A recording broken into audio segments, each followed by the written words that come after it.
Hey folks, and welcome back here to Gatekeeper Media as we continue to bring you coverage of the 2022 Great Lakes Open out in Milford, Michigan on the Toboggan course. It's another Elite Series event on the Disc Golf Pro Tour, and we appreciate you all tuning in. With a special thank you to our Patreon supporters who help make all of this coverage possible. Once again, I'm Dustin Mouret, bringing you the commentary alongside Nathan Queen. Happy to be back here for this back nine. We saw lots of birdies on the fronts with our card starting off hot. Simon only one par, but having a double bogey, 5 down on the round, and then our other players all kind of differently making their way to 3 down. Yeah, and you can see Corey Ellis and Kyle Klein have kind of pulled out in front at this point at 15 and 14 under par, but our Chase card members are certainly still just within a few strokes of being towards the top end of the leaderboard, and so definitely still plenty of time to make a move out here as we get to another new hole on hole 10. 650-foot par 4. You want to land right here, just beside that tree on the right, which is about 350 feet away. If you make it all the way there, you've got 280 feet, a lot uphill left. You still, once you get to that landing zone, which is a little bit up, you've still probably got another 50 feet of uphill for that upshot. Yeah, this hole's hard. It's real hard. This is really right. Yes. Looks like he got through cleanly and got some distance, but he's not going to have much of an angle to attack the green. Now, you really need to be almost as dead center as you can be, or maybe slightly right. I feel like the thing I've often seen people do that messes them up is just getting left too much. But look at this line from Brodie, and that's way over there as well on the right-hand side. I don't know what that was supposed to be, but it did not end well. that is a fair assessment. As this looks better. I'm not sure what's going on here. Maybe there's some secret line over there that we don't know about yet that is amazing that all these players are headed to. Because I think there's either a really strong headwind that we can't see, or there's a tailwind that they think is there that's not. I'm not sure. Maybe Albert can throw it towards the middle. Those are all fair assessments. Oh, that's just low. But still better. Oh. All right. Yeah, I mean, this hole is a tricky one. It's a cruel mistress. Like that first basket, it looks like a lot of fun. The second basket, not fun. Very hard. Very guarded uphill approach to get to the green. Unless you're going some crazy over-the-top play. And Albert's got a chance to get up there from here, but very far away and very tight line. Smashed. The tree, that is. Yeah, he's going to be in good position to pitch up for a par. Now, let's see. It looks. It's got like a little tunnel. Window. Yeah. Oh. Well. Uh-oh. That roll is not going to do him much good either. Oh, boy. This looks not fun. Well, depending. Like in a casual round, that would be kind of fun. But right now, not. Yeah, it looked like he had a lot of airspace, able to get it up there. Sucks, dude. And that's going to be still 60, 70 feet for Gannon's par. Let's see what Simon's got here. It's like he's a little better off than the other two were, but still in a very tough position. Almost got through, but got caught up there, pitching up for par.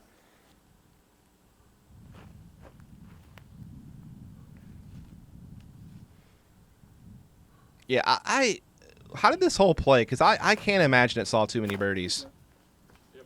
Oh, wow. Nice.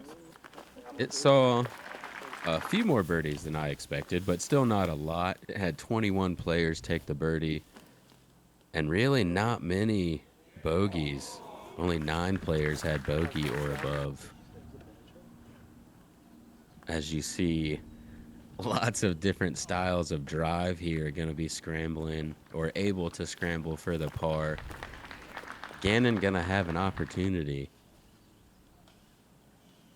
but pretty long. Oh, nice bid, though. Nearly rung it up. Great bid. Hard to give it the height that he needed there, but able to do so. Yeah, good par here for Simon, and par, honestly, probably still feels pretty darn good on this hole. Like you said, not too many people birdieing it. Very tricky hole.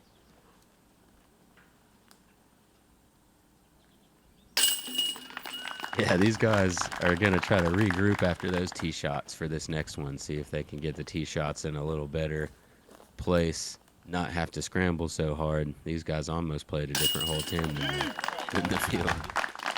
Very true. That's the next hole, also a brand new one, Toboggan. I think it was holes 9 through 11, kind of coming as the newbies to the course. Then I think, 12's a classic, and then 13's back to a new hole as well. So definitely a lot of changes on this back nine these players will face this year. 13's actually the same. Oh, okay. Well, that's why I have you here, Nathan. But here we are at a brand new hole 11, 512 feet. Backhand hyzer flip to straight is the best play. If you get it turned over too much, you're just going to drift off from the downhill. There's also a very power forehand over the top that you have to avoid a late bush about 430 feet away. Yeah, and this straightens out for Simon. This is going to be fantastic. And it's looking like it's trying to, but doesn't quite get all the way back. Well, I believe he's in circle 2 right there, despite what spectators may make it look like. And Brodie electing to go for that forehand option you were referring to. Whoa! Yeah, tough to get this one right where it's going to be in the circle.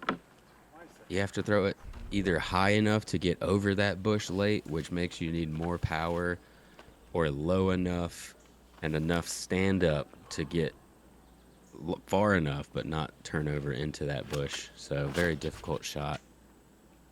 Well, if anybody can throw a perfectly power hyzered forehand, it would be Albert Tamm. But even that comes up a little short.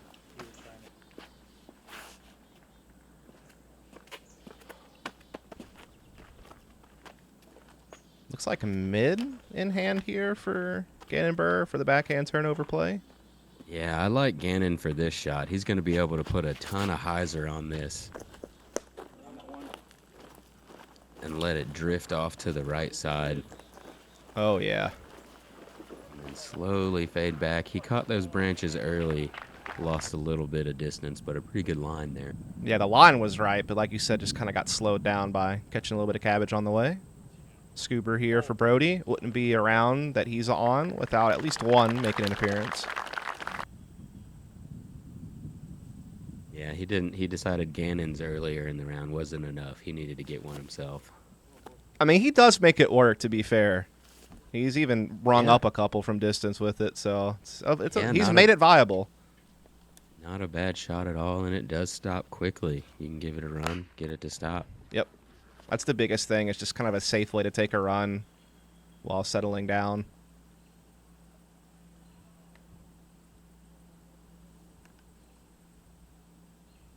Chance here for Simon to score birdie just outside the circle.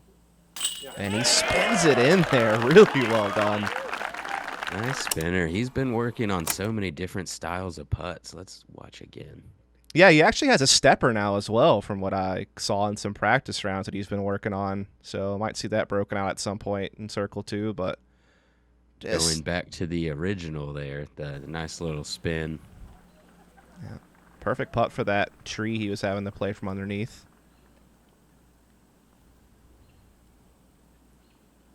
Albert to keep a clean round going.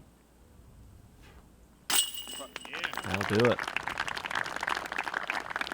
I will say this. I mean, Tamm may have not scored a lot of birdies, but he's had a couple of very close calls. And he's, again, his scrambling has been on point. Yeah, those couple close calls could put him right there up with Simon. And yep, if he had been able to capitalize on those. Speaking of up, here we go, about 50, 55 feet uphill, 344 feet. Plays like 3,444 feet. Yeah, yeah. Hyzer stand up like this is best play. A little more stand up though.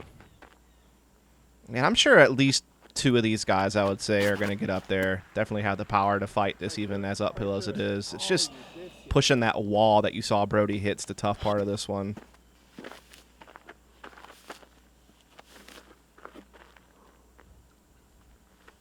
But so far, I need the last two to get up there to make my guess correct. And, well, Simon's got an opportunity still, so maybe if Gannon... is Gannon about to do some crazy James Conrad ninja jump-up approach? Looks like it. I almost feel like he didn't get anything out of that. He could have just started on the top. I agree. Slowed down for a step and started a normal run-up again. I am confused by that. I'm not going to lie. It made him more comfortable, you know. Okay. Whatever's comfortable, I That's guess. fair. Oh, Scoober back out. Are we going to get the Speaking Scoober of- salute? Yeah. Comfortable with the Scoober. Scoober salute? No. Swacked. Uh-oh. Yep. Uh-oh. Uh-oh's it. Oh, boy. Uh-oh. Oh, she rolling. She's still rolling. That's got some speed. Spectators dodging out of the way. He's at the bottom of the hill again. And that's the sad part, is the Scooper play was the thing he was doing to try to avoid that very pitfall, and still, unfortunately, has to deal with it.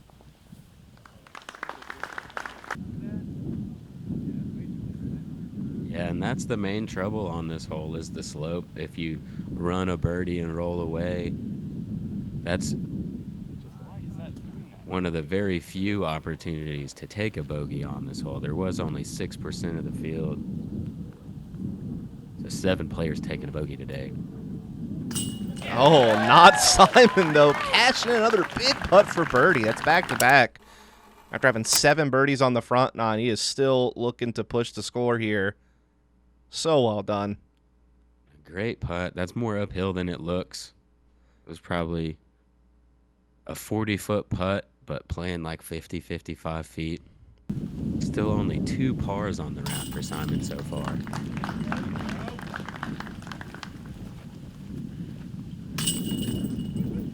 Yeah, the rest of the card kind of licking their wounds here. Bogey for Brodie, pars for the others, and we'll take a short break.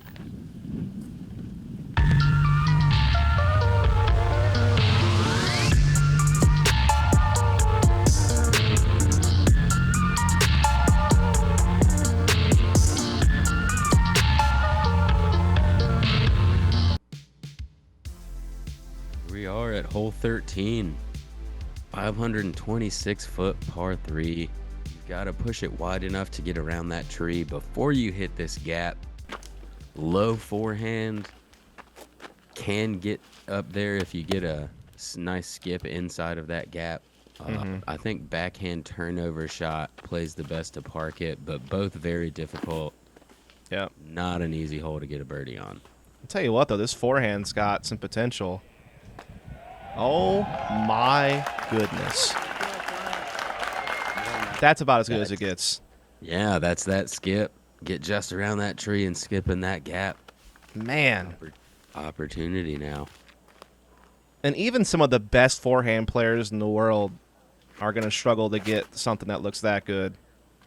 The window's so small, just the branches on the left side of this tree. See, that has a bit too much spike angle. It's got to be a little lower. You see, he did hit that gap, but it wasn't low and pushing forward. All the left branches on this tree just keep you from really entering that gap. This is a better line, but gonna catch those branches a little bit, just enough to slow it down. Yep. Yeah, I feel like some of the best forehands I've seen on this hole are like just kind of the slow hyzer flip up that just kind of coast in. But again, it's a very particular angle to hit. And he has pulled this one off to the left side. Hopefully he can punch into the woods a little bit. If not, he's going to have... Oh. Yeah, he's way out there. I mean, really well done. Wow. Yeah, he must have kept on turning over there and didn't fade back and stayed way out. Had an opportunity to get through the gap, and that was a great touch sidearm. Absolutely. Gap. Nice bid there for Gannon Buhr. Gets him up there to definitely gain par. See if Tamm can try to give this a slight run. Looks like he's going to run a little Anheuser putt here. Go. Ah, it's a little high. Yeah, nice of it to keep floating after those branches up there. Let's see if Simon can get his third turkey of the round now. Oh, nearly. Just left Yeah. of center. That's one of those ones that could have stayed. You know, it's like one of those 50-50s where it's like that could have stayed, but just Yeah, a little it off. was a lot of chains, maybe a bit too much pace to stay that high left, but a lot of chains still. And Yeah. surprisingly, this hole played just barely under par today, 2.96, with 12 players taking a birdie, only 7 players taking a bogey. So, way to go, field, getting that hard par 3 under par. Brings us into hole 14, new tee pad this year, about 100 feet back from last year. Rest of the hole's the same, 500 feet to the bottom of the hill. Yeah, it is a pump for sure, but Simon's certainly one of the guys that can get it done. This is getting the full flight and in the short grass. A beautiful toss there from Simon. Yeah, probably 450, maybe close to that 500-foot range. Yeah, the one good thing, I guess, and take it or leave it, but usually you are going to have flat footing now on this hole because of how far back you are. You're not going to be running up the slope for your approach shot, but again, it means you have to cover so much more distance uphill on your second shot to get to the green, so definitely makes the hole more difficult. And that's really the only difficulty. I mean, this hole is wide open otherwise, no OB. As long as you land in some short grass, should have pretty good footing. And really, as long as if you've got that 400-foot, 450-foot of power, then it's a pretty stock backhand hyzer shot up that hill. It's just you've got to make sure you're used to that hill at this point of the round. Beautiful shot there from Gannon Buhr. Put some center cut. Again, getting pretty much the full flight out of that.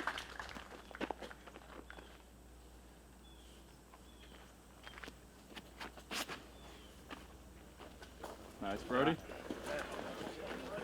Drifting right for Brodie, but still able to fade out in time. Yeah, great shot from Brodie as well. We've got all 4 players in the short grass in a line here. It also looks like.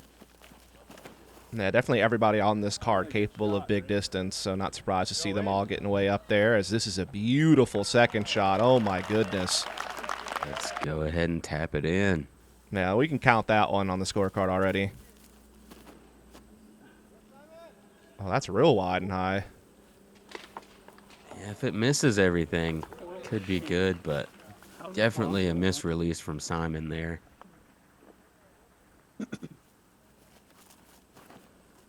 And this is going to fade early for Brodie.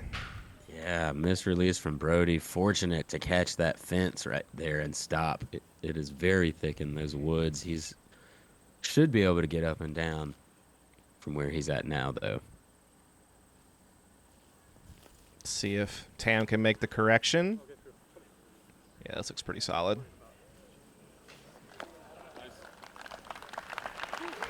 Oh, yeah, up there inside the circle. Yeah, if Brodie would have pushed about 3 more feet forward, it would have been pretty rough looking. Oh. Well, that's a nice little pitch up for par there. That's one of his putting putters, just a little finesse forehand to get up there to save par. Now here's a sweet birdie putt. Almost.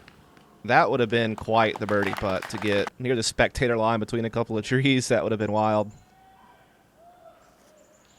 Here's Tamm, though. Edge of circle for birdie.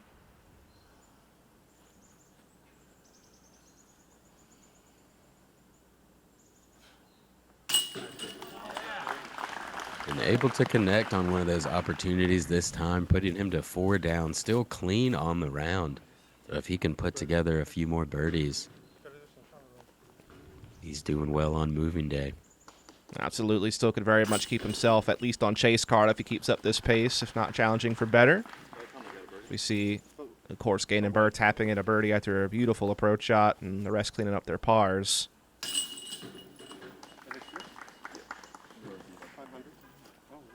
So we head into hole 15. Yeah, a very difficult par 4, second most difficult on the course 2 days in a row.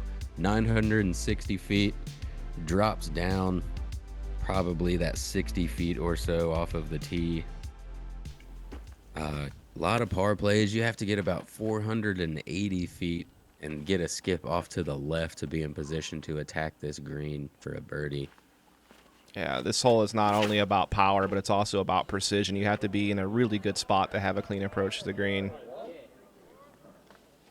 And did not get this one wide enough. Catches that early corner on the left side, which is one of the worst places to be off of the tee on this hole. We'll see if he's going to be able to pitch out or not, or see what type of lie he has. Yeah, it's kind of a longer version of one of the holes you play on the front nine that almost has like a similar dog leg left shape. Can't think of the number off the top of my head, but I can tell you that's a pretty darn good shot from Gannon Buhr. Yeah, that is a fantastic shot from Gannon. He's going to be looking pretty much straight down towards the pin. He's carried that 480 feet. And Simon thing. Get around. Yeah. Yeah, fights through. Yeah, just enough around that corner. Going to be on the edge. Not sure if he'll have good footing for a run-up or not.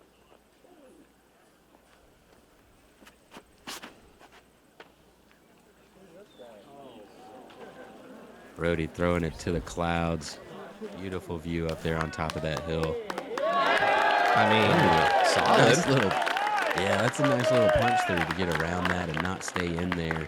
He's going to have a bit of a turnover angle as far as approaching the green. It looks like Albert is going to be able to get a little bit of distance on his upshot. Yeah, he actually was cleaner than I thought. He could just kind of step out and actually have an open swing, but that's still going to get caught up there. Yeah, it can get pretty thick over on the right side, but there's a couple gaps as well. And Brodie having that stand-up turnover shot. It's fading out. Wow, that was really well done. Yeah, it gets on the green. Fades just late enough to stay in play. Tricky footing, but Simon did have a clean approach here, and this looks beautiful. What a shot from Simon. Oh, that's incredible. Tricky footing, didn't care, piped it down the center, and he, again, has been putting together quite the round. I mean, he was on pace for double digits outside that double bogey on the front nine. Pretty good looking shot from Gannon, but fades out too early. Unforced error there. He had the best look, pretty straight at it. Tamm makes the most of the situation. Looks like he's still going to be able to scramble for par, and that's really been kind of the story of Tamm is even when he's gotten in trouble, he's not really taking any damage on the scorecard. He just hasn't really been able to progress and get birdies and, you know, start shooting up the leaderboard, but still maintaining position very well at 4 under on the round. Speaking of birdies, Brodie Smith taking one of the very few birdies on the hole. We're going to see 2 of them as Simon is parked.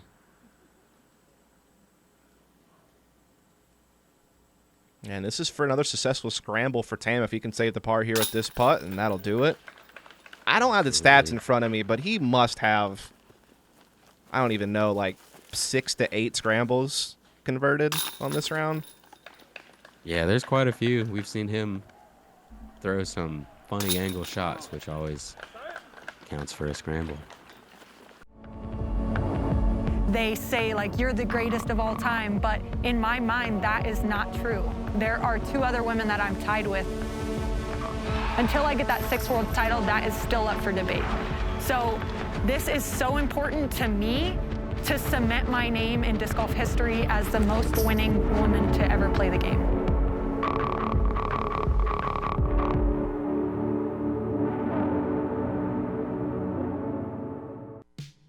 Yeah, and so quickly, I did want to say that was Tamm's 7th successful scramble of the round. He's at 100% scrambling. So, yeah, he has been on one as we get into hole 16. Yeah, we saw 2 of only 9 birdies there also. Hole 16, pretty straightforward, par 3. 396. Hit this straight gap with a backhand. Probably fairway driver. You could go mid. Another one of the more picturesque holes, I feel like, on the course as well. Yeah, well, it's one of the 2 to 4 that you can actually see the pin on. Yeah, So that's that's fair. always a good feeling. That is, yeah, and you're not having to throw 100 feet uphill. It's also nice. Just a little. Come on. Just a little. Nice smooth shot here from Brodie. Nice shot, Brodie. Oh, yeah, loving that. Nice mid-range down to just outside the bullseye. Most likely going to get him to 4 down for the round and back-to-back birdies.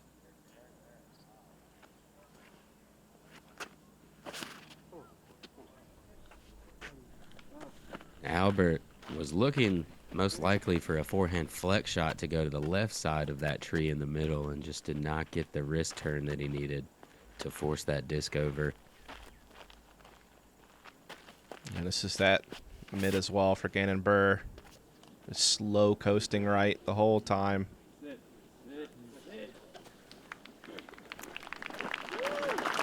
Should be right around circle's edge over there with a clean putt. And so this is off the fairway, so this would be essentially another scramble for Tamm if he's able to get the birdie or par. And yeah, those low branches right there keeping him from being able to give it a bid without worrying about going long. So just playing the smart layup there. Ooh, nice run there from Simon, just high. Oh, top band for Gannon Buhr. You wonder if those bushes right in front of him made him release a bit higher than he's used to. Yeah, Could have caused him to miss high.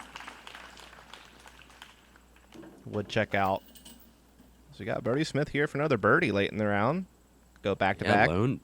For the lone birdie on the card. He's done it.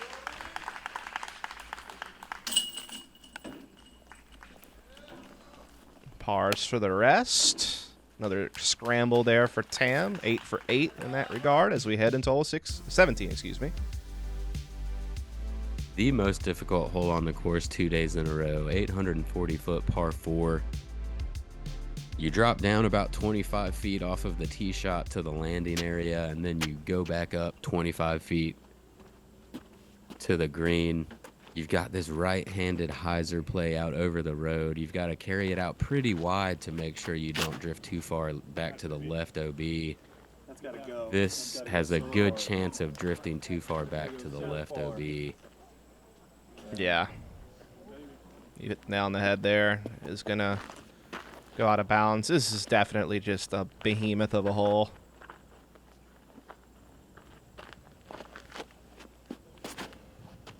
This Yeah, looks it's wider from difficult. Simon, so should be fine. It looks like it's also pushing a little bit further straight. Yep, perfect. We'll have good footing as well there. It is that's what I was about to say. Is it's difficult to land with good footing. Yep. The way that the fairway is, you see those 2 mounds or berms that kind of slope around that turn and meet together, making that landing zone very small. Yeah, it is just a hole that has all kinds of obstacles to stop you from scoring, basically. But a great power forehand there for Tamm also gives him good footing inbounds. Yeah, I believe the forehand play or playing left of that tree is a better way to get flat footing. It's easier to control the landing just the way that the ground slopes, but it usually does put you a little bit shorter. What I'm trying to do. Uh-oh, dangerous cut roll here for Gannon. no. That is so unfortunate. Just had a little bit too much turn on that disc until it does catch edge and cut rolls out.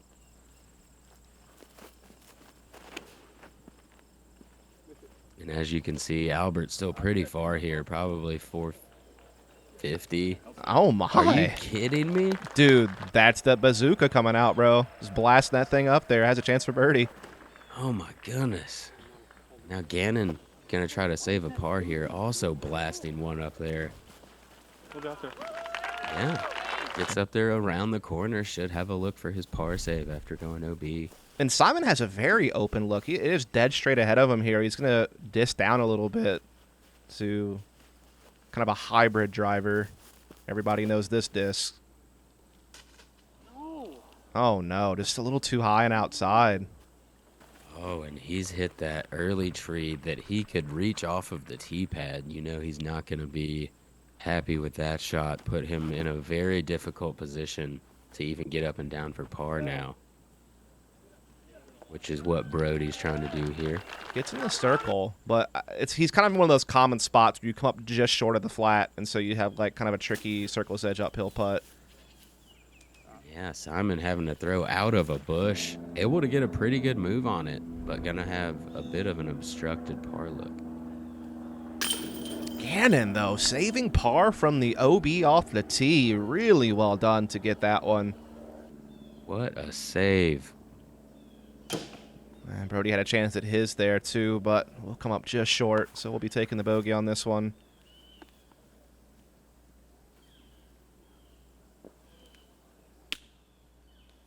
Yeah, see the frustration there. Yeah, that's not something you see much from Simon. The frustration or the air ball. His misses usually still catch something. Exactly. I was just about to say that. Not used to seeing him just yank one off like that. So we're going to see the bogey there for Brodie Smith. And the bazooka not quite able to capitalize on his second shot. Going to end up taking a par as well. Only 5%, 6 players were able to get the birdie on this hole today. 48% taking bogey or above. Yeah, that's a tough one. Brings us into hole 18. 315-foot par 3, playing about 380 to 400, maybe even more. You'll see forehand, backhand, roller are your best two plays. And this is really high out of Albert's hand. Oh my goodness. The guy just That shouldn't happen. be possible. Yeah. Again, just has an absolute cannon for an arm. He's earned the bazooka nickname. That was in more ways than one. 50 feet of power probably On a pure straight hyzer. Hyzer. Yeah, unreal.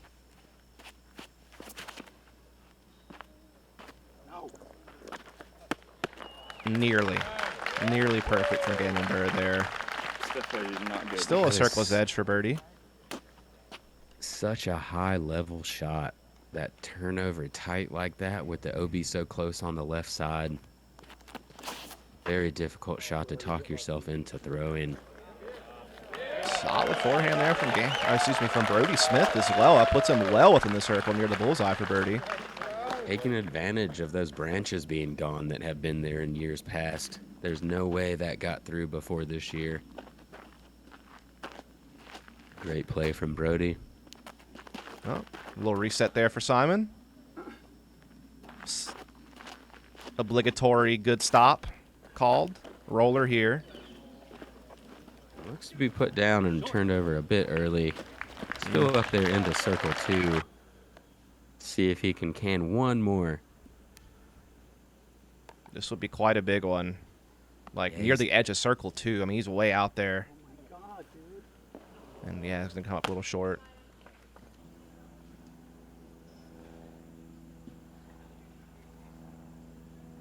Yeah, gonna be frustrating for him to finish bogey par after such a great round. Gannon, however, got some great feels going into tomorrow. Let's watch that birdie again. Yeah, big stepper, right dead center. Great way to end things in that tie for 9th, so still very much in contention. Brodie Smith will tap in a birdie as well to join him in 11 under par in that tie for 9th. And with this birdie putt, Tamm will, I believe, remain on the chase card. Yeah, tied for 5th, so really well done. That's just an incredible forehand. Yeah. That's so much power. Yeah, take a look at things here. Sam Lizotte, 7 birdies on the front 9, gets a few more here on the back, keeps him in 4th, which will put him on the lead card for the final round. Tamm remaining on the chase card. As we can see, it's Calvin Heimberg and Corey Ellis tied at 16 under par that lead the field, with Macbeth just on their heels. And we'll have Adam Hammis, Ricky Wysocki, Albert Tamm, and Kyle Klein for our final chase card over here at Gatekeeper Media for the final round of D-Glow. So, again, thank you so much for tuning in. Please follow and subscribe so you can catch the rest of our coverage of the Great Lakes Open as well as future events over the year. And again, special thank you to our Patreon supporters who help us out and make this all possible. And again, I'm Dustin Mouret, and with me has been Nathan Queen. Yeah, it should be a blast to watch these guys blast off on the course tomorrow. We'll see you guys out there.